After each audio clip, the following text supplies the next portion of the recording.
Hi everyone, welcome back to Wellpot X. It's Wednesday morning, 18th December 2024, and Bitcoin is currently hovering around $103,000. Today, we'll break down what's happening with Bitcoin price, why selling in a bull market might be riskier than you think, and the latest crypto news, including Bitcoin ETFs overtaking gold funds. Let's get into it. Bitcoin is currently trading at $103,000. Slightly down from its recent all-time high of 107,700. This pullback is likely a result of profit-taking and some short-term market uncertainties. Despite this, Bitcoin remained firmly above the 100k support level, which is a key psychological and technical marker. If Bitcoin holds above 100k, the next major resistance to watch is 110k. Analysts remain bullish, with many predicting that Bitcoin could hit 115,000 or higher in the coming weeks.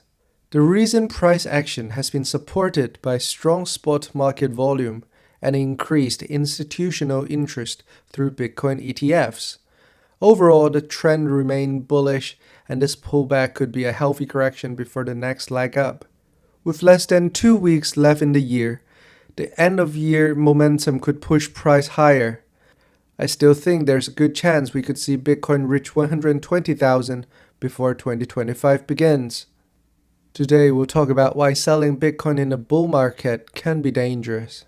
One of the biggest mistakes many investors make during a bull market is that selling their Bitcoin too early.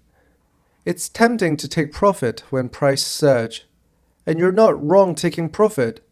But selling your entire position can be a dangerous move, especially when you consider the long-term value of Bitcoin versus the fiat system. Fiat currencies, like the US dollar, the British pound, the yen, are consistently losing their purchasing power due to inflations. Central banks continue to print more money, which devalue the currency over time. Bitcoin, on the other hand, has a capped supply of 21 million coins. This scarcity is what gives Bitcoin its long-term value. By selling your Bitcoin, you're exchanging a hard asset for a currency that is guaranteed to lose value over time. A smarter approach is to take profit gradually while holding onto a core position. For example, you could sell a small portion of your Bitcoin holding as price hit key milestone. Say like every 10% increase in value. This way, you lock in some profit but remain exposed to further upside position. Personally, I always keep at least half my Bitcoin positions, no matter how high the price goes. This strategy allowed me to benefit from future price increase while reducing the risk of missing out the long-term gains.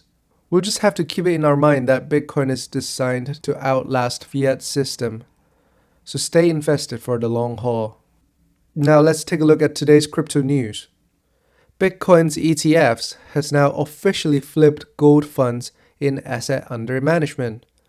According to K33 research, Bitcoin ETFs now hold nearly 130 billion in assets, surpassing gold ETF, which currently sit at 128 billion.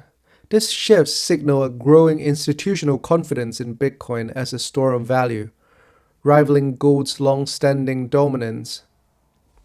The rise of Bitcoin ETF has been fueled by increased demand of regulated exposures to Bitcoin. These products makes it easier for institutional and retail investors to allocate funds to Bitcoin without dealing with the complexity of self-custody. This trend reflects a broader shift in how investors perceive digital assets compared to a traditional safe haven like gold. The second news, Donald Trump gained support from crypto industry leaders. President-elect Donald Trump recently met with Chris Marszalek, CEO of Crypto.com, to discuss future cryptocurrency policies. Their conversation focused on Trump's proposal to establish a national Bitcoin reserve and potential appointment with his administration that could impact the crypto industry. On the same day as the meeting, Crypto.com withdrew its lawsuit against the U.S. Secretary and Exchange Commission (SEC). The exchange had previously filed a suit in response to a Wells notice from the SEC, but chose to dismiss it, signaling a willingness to collaborate with the coming administration on developing a clear regulation framework for cryptocurrencies. The shift toward more crypto-friendly policy under Trump's leadership could foster innovation and growth within the industry. The engagement between the industry leader and the president-elect suggests a collaborative approach to integrating cryptocurrency into a broader financial system. The third news, Ohio House Representative introduced bill to add Bitcoin to state reserves. In a significant move for state-level adoptions, Ohio Representative James Smith has introduced a bill that will allow the state to add Bitcoin to its financial reserves. If passed, this legislation would allow Ohio officially hold Bitcoin on its balance sheet. The bill argued that holding Bitcoin could hedge against inflation and diversifies the state's assets. This proposal reflects a growing trend of governments and institutions exploring Bitcoin as a reserve asset. If more states follow Ohio's lead, it could drive further demand and support Bitcoin's long-term price growth. That's a wrap for today's episode of Well-Pot Eggs. If you found this video insightful, please like and subscribe to stay updated with the latest in crypto and finance. Stay invested, and I'll see you in the next one.